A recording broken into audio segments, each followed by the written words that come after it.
Hey everyone, I'm Mayor Michael Glotz. Thank you for coming to our event with the Illinois Treasurer Michael Frerichs' office. It's where they explain and help us to collect money that they have claimed, that we have not claimed. I actually, personally myself, have been able to use this process twice, so thank you very much. Ms. Morales will lead us through the presentation for Mr. Frerichs' office. I'll hand it over to you. Thank you. Hi, everybody. Thanks for being here. Our presentation is about helping people invest in their future. If I didn't work here, chances are I may not know of our program, so I'm glad to share them with you. Michael Frerichs was elected Illinois State Treasurer in 2014. Treasurer Frerichs is the Chief Investment Banking Officer for the state of Illinois. And our Treasurer's Office is tasked with protecting the state's portfolio, ensuring the liquidity of all investments, and consistently producing earnings at or above industry standards. And I'll point that out to you when we get to that, how we do so. Treasurer Frerichs believes we can get our best return on investment by investing right here in the people, in the companies and local governments of Illinois. Our office manages approximately $28 billion in assets, $12 billion in state funds, $10 billion in college savings plans, and $5.5 billion in local government funds. What I was mentioning that I'll point to you is, it says here, for every $1 that the Treasurer's Office spends on operations, we return $28 to the state. We have a very good team. The Illinois Funds is a local government investment pool that enables local and state agencies to enjoy the advantages of a $4.6 billion investment pool, including cost savings. 2,200 agencies have participated since its creation in 1975, investing to meet the specific needs of local governments. And it's a safe, liquid, and competitive investment option. And that is our Illinois Funds program. Now, a program to help Illinois state and local government entities, it allows the Illinois state and local government entities to accept electronic payments. Hundreds of local and state agencies have adopted e-pay, and that would be 43 state agencies, 36 county agencies, 204 cities and villages, 119 schools and Board of Education offices, 82 libraries and library districts, and 9 sanitation districts, and more. So the forms of payment that it helps with is to get credit card, bank card, and electronic checks through this e-pay system. Through economies of scale, e-pay is able to drive down the transaction costs for local governments and constituents. Payments can automatically sweep into Illinois Funds accounts to grow earnings. Businesses with sustainable environmental, human capital, business model, and governance practices frequently outperform their peers and provide material benefits to long-term investors. The Treasurer's Office integrates sustainability factors into investment decision-making to better protect investments and maximize returns. Treasurer Frerichs has changed the culture, policies, and operations of the Treasury to enhance opportunities available to minorities, women, military veterans, and disabled individuals. Treasurer Frerichs increased from $603 million in fiscal year 2014 to $35 billion in fiscal year 2018. That's 60 times more utilization of MWBD firms. And those are the assets brokered by all the firms. If you have any questions, you feel free to let me know. The Illinois Growth and Innovation Fund invests in ways that attract, assist, and retain quality technology businesses in Illinois. On August of 2018, Treasurer Frerichs announced an increase to the amount of investment capital available in our program, increasing the total to over $700 million in investment capital from the state's existing investment portfolio to be invested with Illinois venture capital growth and growth equity firms. Through Through our Illinois Growth and Innovation Fund, the Illinois Treasurer primarily makes targeted investments with venture and growth equity funds that invest in technology-enabled businesses and are either based in Illinois or possess a significant workforce in Illinois. Through the program, the goal of $700 million Illinois Growth and Innovation Fund is twofold: earn investment returns for the state and support technology and related jobs here in Illinois. The investment is expected to create approximately 60,000 jobs in Illinois and attract more than $2 billion in additional private sector money, which will further spur interest in the Midwest tech and entrepreneurial scene that Illinois anchors.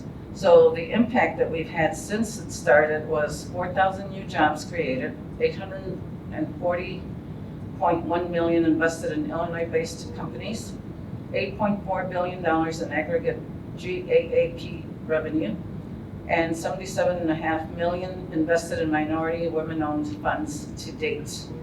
The next program is Bright Start and Bright Directions. They are 529 college savings plans that allow families to save for a child's future. Treasurer Frerichs reduced fees over 50% when he restructured the program in 2017.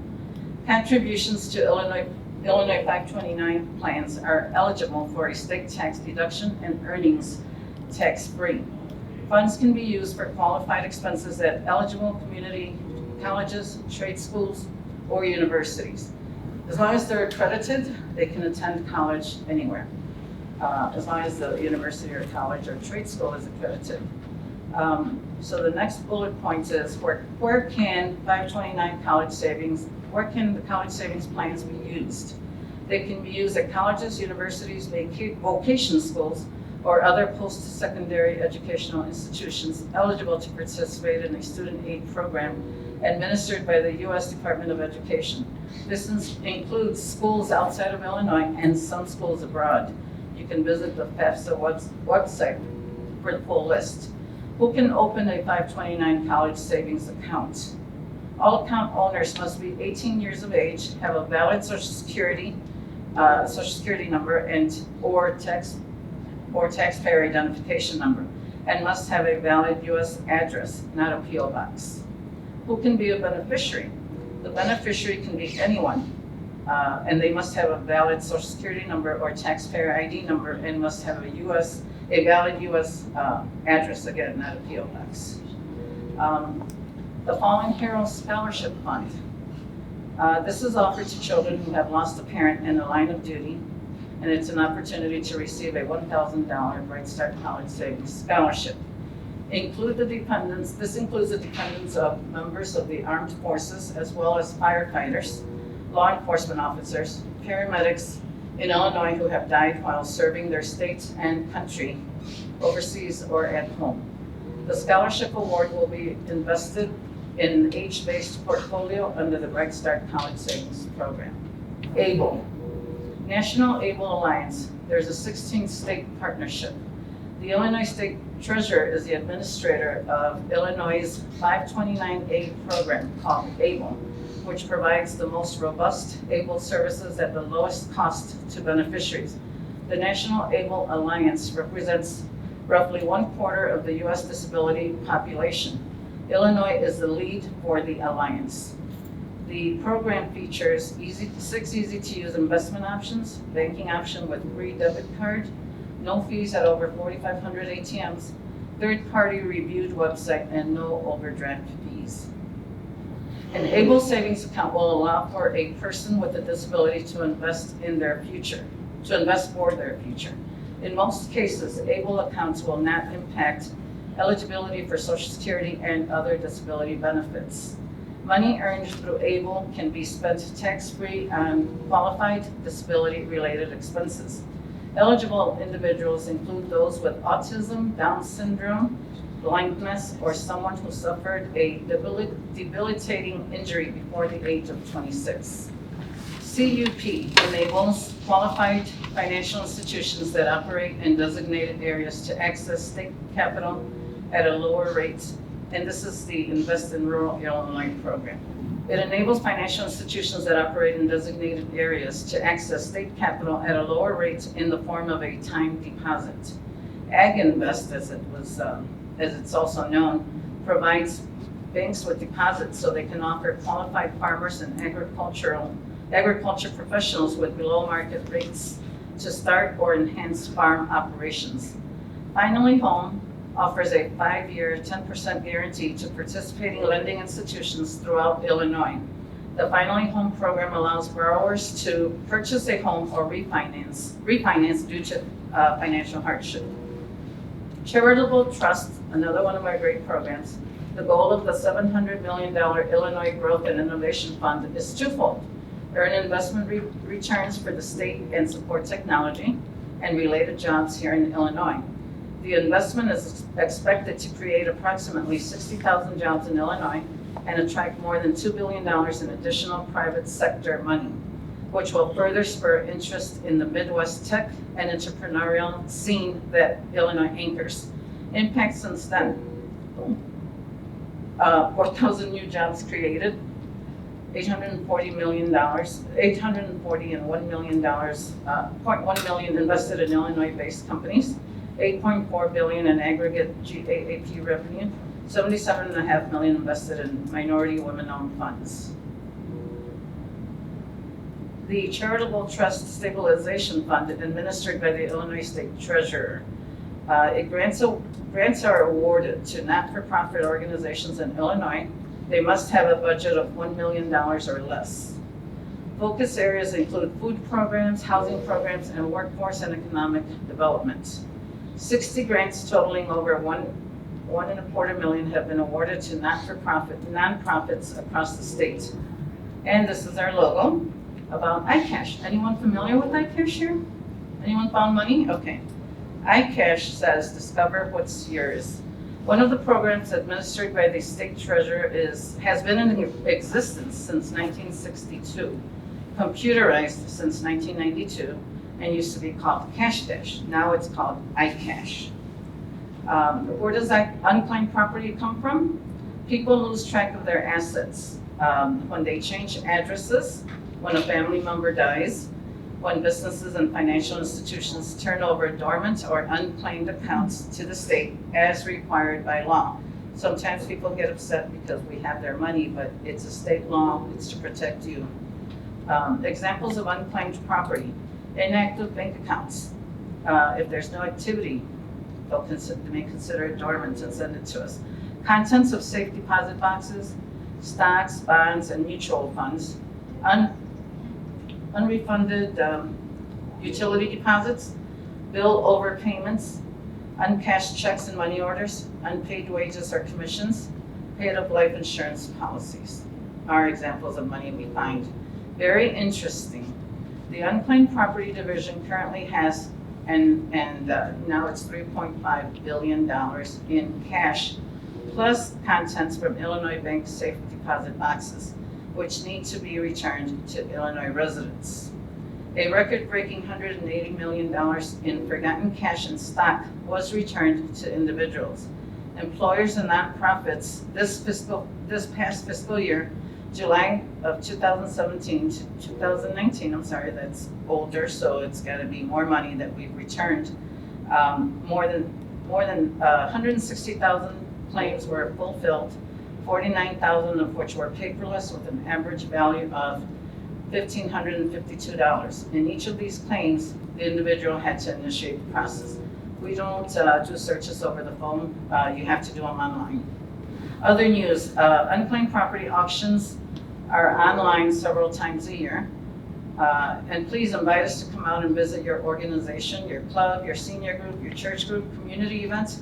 If anyone has any organizations having a resource fair, a senior fair, we'd be happy to come out and provide our searches and find money for your attendees, and there is no charge for any of the service. Unclaimed property in other states. Every state has an unclaimed property program. Some foreign countries have unclaimed property programs. To find unclaimed assets in other states, search unclaimed.org. When you go on our website, something new now is you can click on other states. So you don't have to worry if you don't memorize this, it'll be on our website. Most searches and claims are free. Be wary of companies that charge for searching for unclaimed property. So in all sense, in every case of the word, we are helping people invest in their future. I have a quick question.